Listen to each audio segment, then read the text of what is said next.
SLT Mobitel Fiber, the fiber of the nation. SLT Mobitel Fiber, the fiber of the nation. Surf Excel නම් භාගයයි මාසයකට වඩා රිදි සෝතයි.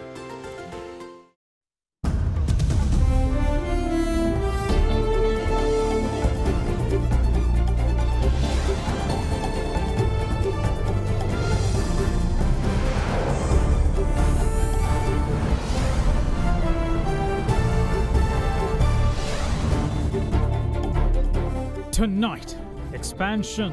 Vaccination of 20 to 30 age group to start in the Western Province tomorrow. Another milestone. The UNP leader proposes a four-fold security plan for a prosperous Sri Lanka as the party celebrates the 75th anniversary.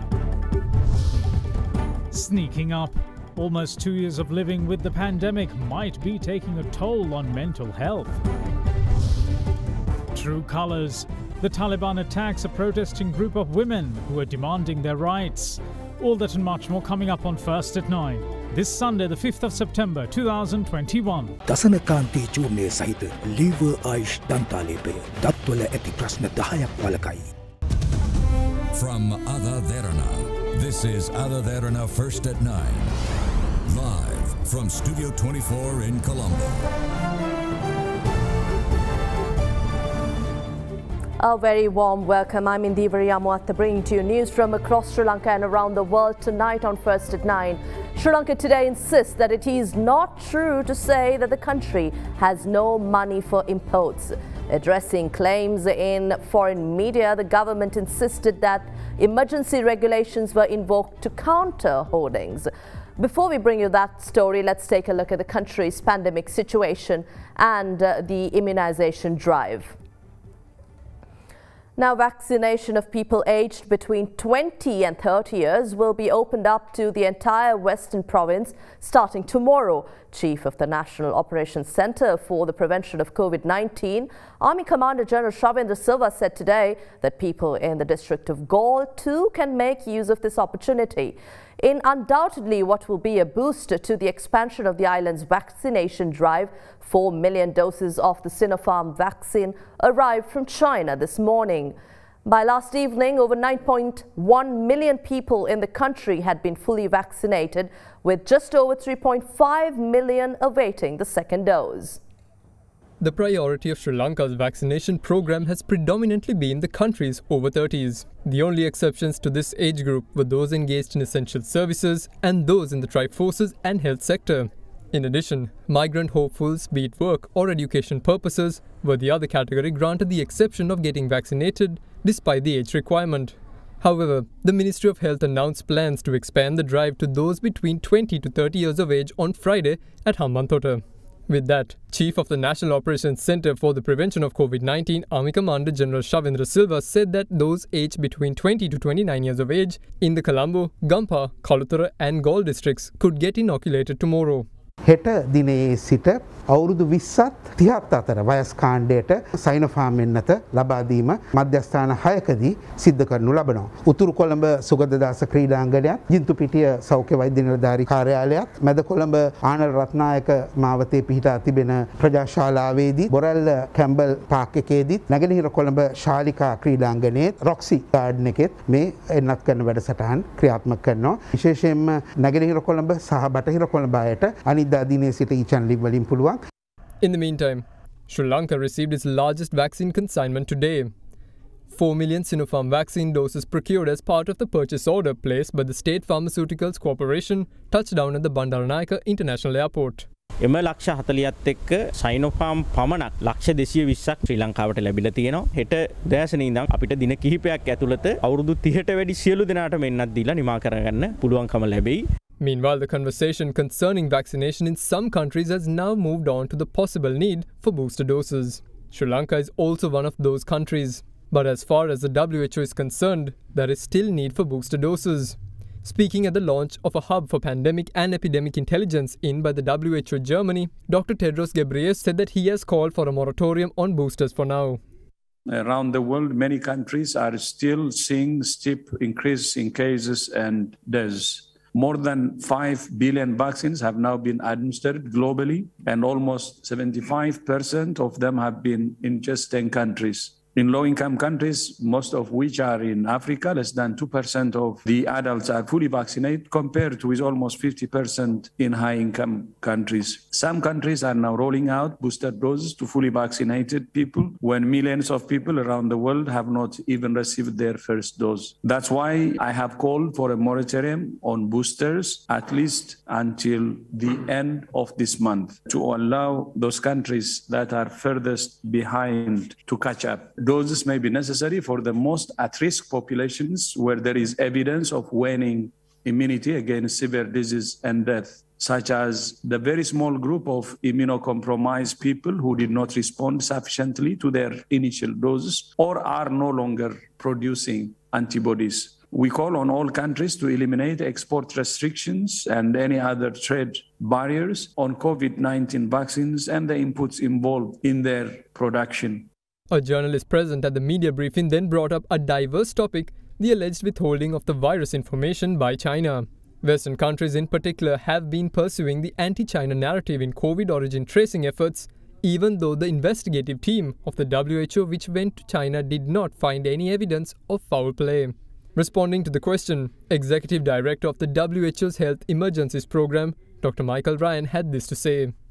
I think that's a rather narrow characterization of the situation we've all faced over the last year and a half. I point you to the fact that the first diagnostic tests were developed here in Germany based on a full genome sequence that was posted by China on the web. And that was what was used here at Charité University and commercialized here. And in that time between that sequence being put on the web, we had laboratory assays by January 14th. We were engaged in commercialization of the test by January 23rd, and by February the 4th, millions of tests were going around the world. No response is perfect, but to characterize something as a total lack of transparency is, I think, extreme. All countries need to look at how we share information. A good deal of the response and a good deal of our early understanding of this disease, its clinical impact, its epidemiologic impact, the basic parameters of this disease in terms of its or not, in terms of its clinical characterization, the definition of the disease itself.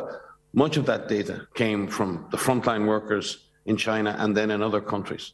The WHO's Director General also had something to say on the topic, and his response showed that maybe there is a division within the organization about the allegations leveled at China. On the Berlin hub, the WHO hub, one of the things we're saying is it will be collaborative intelligence. And if you say collaborative intelligence, then it should be based on trust. So the issue is, how do you build trust? And to build trust, from WHO side, what we're saying is we will focus on science, we will focus on solidarity, and we will focus on solutions. And we hope member states and other partners will understand this and then move toward this cooperation, openness, and transparency. Even the origin study, the reason it's politicized is because access to data and information is not as you would expect. There is a problem. So in order to make it a scientific debate, we have to share data. And that's what we are asking, by the way, to China. Please share data. And also we need to keep the lab option open. And based on science, let's have a look. But the cooperation is lacking. And instead of scientific debate, then you see political debate. The world has been living with COVID-19 for almost 2 years now, and health experts believe that disruptions brought on by it may be having an impact on people's mental health. As First at 9 explored the matter in depth, the consultant psychiatrist at the National Institute of Mental Health, Dr. Sanjeevana Amarasinghe, believes simple changes such as working from home can have a psychological impact. Ultimately, he says that there is no miracle remedy for the anxieties and stresses brought on by the pandemic, and the answer lies within. In just a few months, the world would mark 2 years of living with COVID-19. The effects of this great pandemic of modern times are felt differently across the world, and similarly, it affects people in various social tiers differently. Whether the impact is physical or economic, they all inevitably have significant influence on a person's mental health. So far as an individual goes, it all starts and ends there. But maintaining mental wellness during the pandemic might be easier said than done. The strains experienced during these hard times might already be making an impact on people even without their knowledge. We can think of the psychological impact from three factors. COVID-19 itself, which is now rampant in the country, the consequences of the lockdown and the economic impact. Now, if you take COVID-19 itself, now, unlike in the beginning, it's become very real. And many people have got infected or they know of somebody who is infected or have become critically ill or died. So there is a great element of anxiety and grief. The anxiety and the stress is protective up to a certain extent. That will help people to be vigilant and to take precautions. But when the anxiety goes over the top, it affects your life. And now there's a lot of unresolved grief as well in the country because of the death of loved ones without proper funeral rites. The second aspect is the lockdown and the economic impact, which has impacted on the livelihood of many. In addition, many have had to work from home, which itself has become stressful. And especially for children and teenagers, their daily lifestyle has been totally changed. They no longer go to school, no sports or extracurricular activities, and it's totally online learning. The structure of their day has gone. Before the pandemic, according to the World Health Organization, 1 billion people lived with a mental health issue and more than 264 million people worldwide were affected by depression. Studies conducted during the pandemic show that the global prevalence of depression and anxiety during the COVID-19 was 24% and 21.3% respectively. The expert view is that all of these manifest in different ways. In the short term, some people might become preoccupied or anxious about falling ill, getting COVID. They become over-anxious about symptoms and take personal remedies without consulting doctors. More seriously, some people get depression, where especially due to grief or economic loss, and in the short term, they may become depressed, where they are clinically depressed, not the depression we get in day-to-day life, where the whole day becomes dark, thinking becomes negative, you are unable to enjoy anything. And sometimes when the depression becomes worse, people might become suicidal. So in the long run, we may see increase in suicides, which we have not accounted for yet. Then in addition, children may become stressed up, they may start throwing temper tantrums, and they show depression differently. And they may get preoccupied with video games and internet games and watching YouTube. And these will lead to conflict between parents and children. And we also see increased domestic violence, especially when people are cooped up together at home. The question this gives rise to is keeping track of new COVID-19 cases and deaths worth it?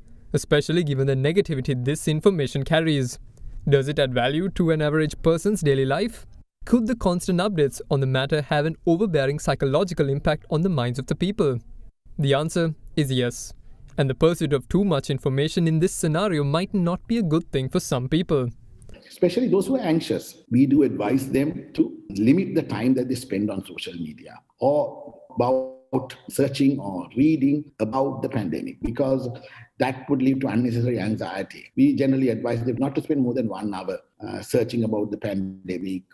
COVID-19 as a whole is not only responsible for the loss of life, but also for the loss of livelihood and lifestyle. This takes some getting over. Studies show that boredom brought on by monotonous lifestyles could lead to elevated heart rates and increased release of the stress hormone cortisol, which is linked to higher blood pressure and other long-term health issues. Just as with the virus, there is no magic remedy to overcome these challenges. And consultant psychiatrist at the National Institute of Mental Health, Dr. Sanjeeva Amarasinghe, is of the view that the solutions lie within. There is no prescription for everybody. You need to draw upon your own experiences and see what helped you in times of stress in the past. And for different people, different things help. Generally, physical exercise of some sort is useful, especially for physical health as well as for psychological health. So even there is a lockdown, for those who like it, even something like yoga. And for people who are more psychologically inclined, mindfulness or meditation or relaxation therapies, which you can nowadays find on the internet. Secondly, I think it would be useful, especially those who are not working, to structure their day. Otherwise, they spend the whole day in an ineffective manner. And especially those who are living alone, spend some time talking to your friends or family. And especially in the case of children, the structuring of the day is very important. And the parents need to bring some structure to their day. Fortunately, I think some schools are continuing with the online teaching, because otherwise they might just spend the whole day watching internet. So limiting screen time will help for children. One of the segments which have gone under the radar during the pandemic, at least in Sri Lanka, are the children.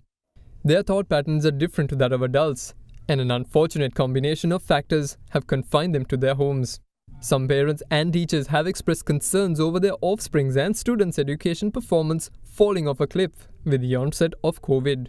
Dr. Amar Singh, however, doesn't see it as a cause of panic. If your child is not that studying, especially if they are pre-O level kind of kids, 12, 13, 14 or even younger, don't panic. If the child is not focusing too much on studies, because it's a common phenomenon we see that children find it difficult to study only on online. But you may have to arrange some alternate activities for the children. Even for adults, working in front of a screen from morning to evening is very difficult because there is no dividing line. Sometimes they end up working the whole day. So it's the same for children. And I think you need to at least arrange for the children to have some kind of outlet. Maybe play with you all outside in the backyard. Play some indoor games, or within the health precautions, we can be a little creative. And with that, we take a short break here at First to 9. Do stay with us for more news.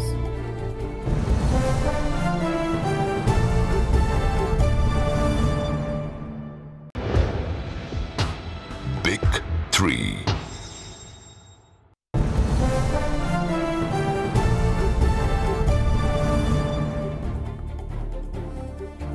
Welcome back. On news from Sri Lanka's COVID situation, the country's overall number of coronavirus-related deaths exceeded 10,000 today. Sri Lanka's COVID-19 death toll surpassed the grim milestone of 10,000, with 189 more victims confirmed to have succumbed to the virus yesterday. As many as 154 deaths were reported among elderly people who are aged above 61 years, or rather 60 years. In addition, 34 people between the age of 30 and 59 years and one male below 30 years of age also succumbed to the virus infection. The last 5,000 COVID-19 deaths in Sri Lanka were reported within a time period as short as a month. Meanwhile, the country confirmed 2,564 new infections today. Now, head of the team monitoring COVID home treatment program, Dr. Malkanthi Galhena, today explained that even patients suffering from post-COVID symptoms, also referred to as long COVID, are also cared for under the integrated home treatment program. Now, ever since the program was expanded to the entire island, it has seen nothing but success, with over 30,000 patients having recovered under the program. We have successfully treated for 54,837 patients. Today, the number of active patients under our care are 14,472. We have discharged 39,610 patients, and as well as we have hospitalized only 626 people. The important thing, because we used to get these patients during the early stage of the disease through MOHs, so that is the positive thing, that we can really take the advantage of being in the first stage of the illness, so that disease will not be progressed to the complications during the second part of the illness. So we always give the proper advices for them in order to behave responsibly, and as well as we advise not to spread the disease to the family members as well. Head of the team monitoring the COVID home treatment program, Dr. Malkanthi Galhena, also explained the treatment procedure for patients who develop post-COVID symptoms under the home treatment program. There is a trend among patients experienced this post-COVID syndrome, where the patient are getting symptoms after the recovery of this illness after the 14th day. So this is really the problematic thing during this coronavirus infection. So because of that, all patients who got this disease need to think about this possibility during the next 6 weeks of the duration. Then we always advise the patients to be alert about the similar symptoms that patient had been experienced during the 14-day stay while they are getting their treatment. So if such symptoms develop, like the short of breath or the fever or sometimes the body aches or any other symptoms regarding that, we advise you all to go to the nearest hospital or to your doctor without waiting and thinking that it may be a part of your illness. Now, the United National Party proposes a fourfold security to create a great Sri Lanka and a prosperous future for the people. This was revealed at the party as the party celebrated its 75th anniversary today, with its leader MP Ranil Wickremesinghe insisting that only the UNP will be able to recreate the great Sri Lanka at the dawn of the century of independence in another 27 years.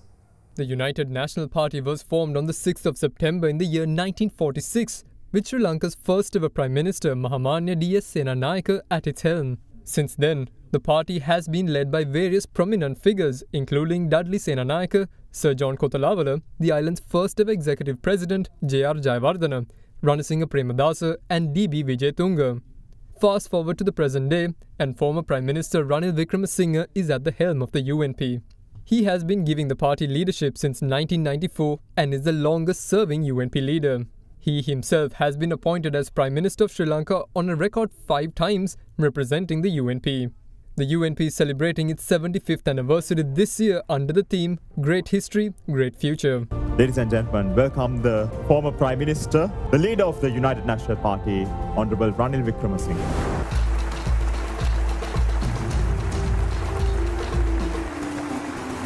ආයුබෝවන් අප හමුව ඇති අභියෝගය වන්නේ ආර්ථික හා දේශපාලන ව්‍යසනයෙන් රට මුදවාගෙන ශ්‍රේෂ්ඨ ශ්‍රී ලංකාවක් බිහි කරගන්නේ කෙසේද යන්නයි. එය ඉටු කර ගැනීමට නොහැකි වුවොත් කුමන පක්ෂයකට අයිති වුවත් විනාශ වන්නේ අපි අපේ දූ දරුවන්ගේ අනාගතය බව මතක තබා ගන්න. අභියෝග සැමදා ජයගත් පක්ෂයක් ලෙස මේ වරද රට ඉදිරියේ පවතින අභියෝගය ජය ගැනීමට අපි සූදානම්. කෙටිකාලීන වැඩසටහනකින් ආර්ථිකය නගා සිටවා රට ගොඩගන්නත් දීර්ඝකාලීන වැඩසටහනක් යටතේ තව අවුරුදු 27කින් නිදහසේ සියවස උදාවන මොහොතේ ශ්‍රේෂ්ඨ ශ්‍රී ලංකාවක් යලි බිහි කරන්න හැකියාව ඇත්තේ එක්සත් ජාතික පක්ෂයට පමණයි. සිංහල, දෙමළ, මුස්ලිම්, බර්ගර් යනාදී සියලු ජනකොටස් එක්සත් කරන ඒකීය ශ්‍රී ලංකාවක් බිහි කරන්න පුළුවන් එක්සත් ජාතික පක්ෂයට පමණයි. ප්‍රජාතන්ත්‍රවාදය, මානව නිදහස හා කාන්තා අයිතිවාසිකම් ආරක්ෂා කරන රටක් ගොඩනැගීම අප ඉදිරිපත් කරන ශ්‍රේෂ්ඨ ශ්‍රී ලංකාවක් වැඩසටහනට ඇතුළත් වෙනවා.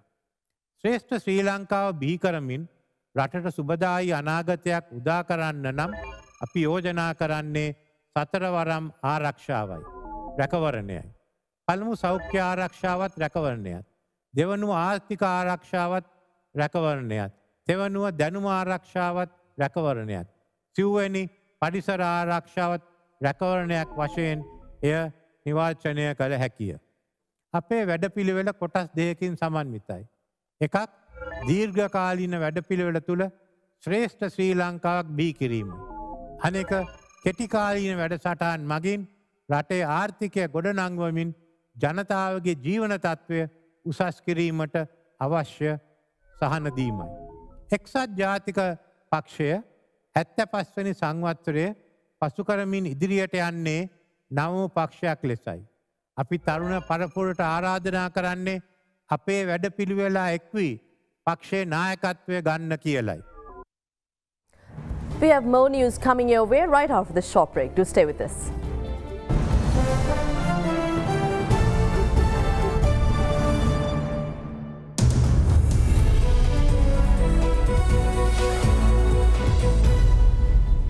The Sri Lankan government today laid out a line-by-line response to a foreign media report which was published under the title Sri Lanka declares food emergency as forex crisis worsens. Now, the report claimed that a state of emergency was declared in Sri Lanka over food shortages as private banks run out of foreign currency to finance imports. In response, the government said today that invoking emergency regulations to counter hoarding is true, but saying there is no money to finance imports is not true. It went on to stress that imports have increased 10% year-on-year this year, and the likes of sugar has seen excessive imports with stocks sufficient for over a year accumulated. The statement released by the Department of Government Information also stressed that these are existing regulations which had been framed in the past for the government to deal with such situations. With the report saying that presidential aid warned of fuel rationing at the end of the year, the government refuted the claims, saying that it is a speculative comment attributed to an unknown party, perhaps with the intention of buttressing their storyline.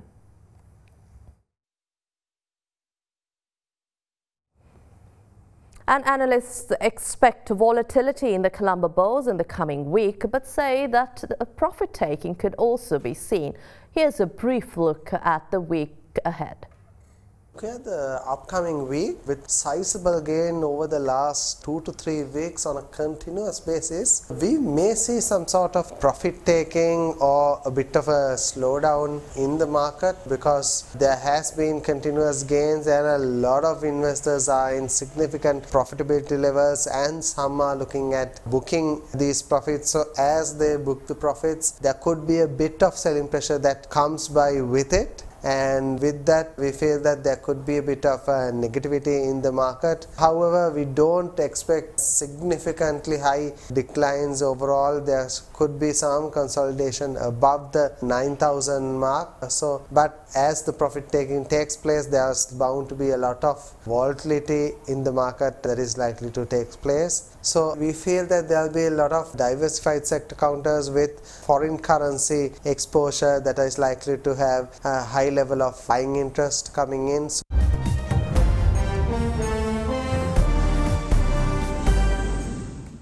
Taking you to disturbing developments in Afghanistan, the Taliban has attacked a group of women in the Afghan capital of Kabul as they protested demanding their rights.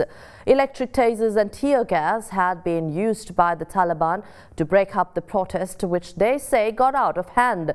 Meanwhile, the largest currency exchange market in Kabul also opened yesterday as most people attempt to come to terms with an unsavory new normal. The Taliban has deployed Special Forces soldiers at the Kabul International Airport to ensure safety and security following its takeover on the 31st of August, after the last batch of US troops left Afghanistan. A lot of equipment at the Kabul International Airport that could have been used to keep the airport running was destroyed by the US military personnel. Armoured vehicles, furniture, helicopters, cargo planes, hangars, halls, control tower and even power generators were seen left in ruins at the airport. Efforts have been made to resume commercial flights. Qatar on Wednesday sent an expert team to help fix the damaged infrastructure and resume some of the functions of the airport so that humanitarian supplies can be delivered to Afghanistan via flights. A UAE plane loaded with 60 tons of food supplies landed in Hamid Karzai International Airport in Kabul on Friday. It's the first cargo flight into the airport since Tuesday, when the US forces finished pullout from Afghanistan and evacuated the airport. That wraps up tonight's edition of First at 9. Thank you for watching.